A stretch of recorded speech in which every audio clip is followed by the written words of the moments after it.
got people from all across the community who have good news to share. Even in a time of a pandemic, there's some good things happening. My guest tonight is Kristine Kuhnert, who's the director of Ellie's Place. If you don't know about Ellie's Place, it's a magical, amazing organization that's helping really thousands of people. Kristine, thank you so much for joining us tonight. Bob, thank you so much for having me on. Tell me about Ellie's Place. If people don't know about it, what is it? Ellie's Place sole mission is to serve grieving children and teens.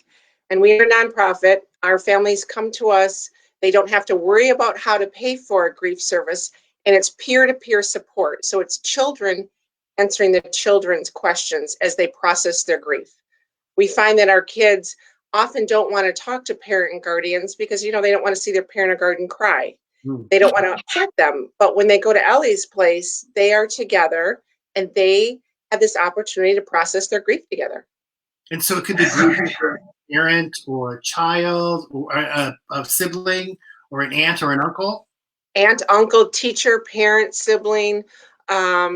It's someone who's close to them. And our current statistic in Michigan is 1 in 12 children will experience the death of a parent or sibling before the age of 18. That's just parent and sibling, not grandparent or other. Wow. So right now, obviously, everything's shut down with the pandemic happening. How are you providing services, or are you providing services right now? You know what, Bob? I am just beyond thrilled with my team.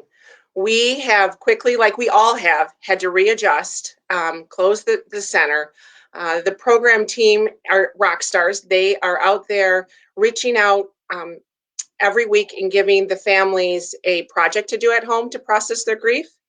We have our phone calls go to one person. And so if they're, in matter of fact, we've had 5 people already contact us in the last 8 days who have just experienced a death. And we were able to provide them with the resources and to get them started with this grief and answer questions for them. Wow, that's amazing. You can do it virtually. It's not, it obviously face-to-face and getting our peer-to-peer support is the way. Ellie's Place, while we run the peer-to-peer where the kids are in with the kids, usually about 5 times a year we do family nights. So we have projects that family do, and now we're just kind of transitioning that until we can get back to groups. Wonderful. Kristine, I know your story personally, and I'm going to put you on the spot if you would share your personal story, because I know that Ellie's Place had a significant impact on your life. Can you share that? I sure can. Ellie's Place has meant so much to me since we moved here in 2000. My husband and I became involved in 2006, part of our Giving Society. We felt it was very important to make sure that children receive grief support, and did a lot of volunteering activities. I was fortunate to get a job at Ellie's Place in 2013. And then in 2014, my husband was killed by a drunk driver on his way home from watching my son play hockey. It took us several months because grief is very individual and it takes time to process. But in April of 2015, I have 3 boys, and when their dad died, they were 11, 13, and 15. And in April is when we started Ellie's Place and went through the program wing and received services for over a year. So you can talk about how Ellie's Place helped your boys and probably you as well. Well, yes. Everyone wants to talk to you, and I have the most amazing friends, but there's something about when you get into a group and they know exactly how you're feeling. Ellie's Place, it reminds me of that movie, The Breakfast Club, right? Because death touches everyone. Yeah. So when you go through those doors, you are with, they get it. They're in, they may be 9 months into their grief journey because it's open-ended, and some people may be 2 months in, but you share ideas, you share the good, the bad, the ugly. It's an amazing, I say our program ring is magical, because where else can you openly talk about grief and the death and the sadness, and everybody gets it. Tell me a good story that has happened. I know there's so many stories that you have of children really coming around, or young people really coming around. And when death hits, it takes away your breath. I mean,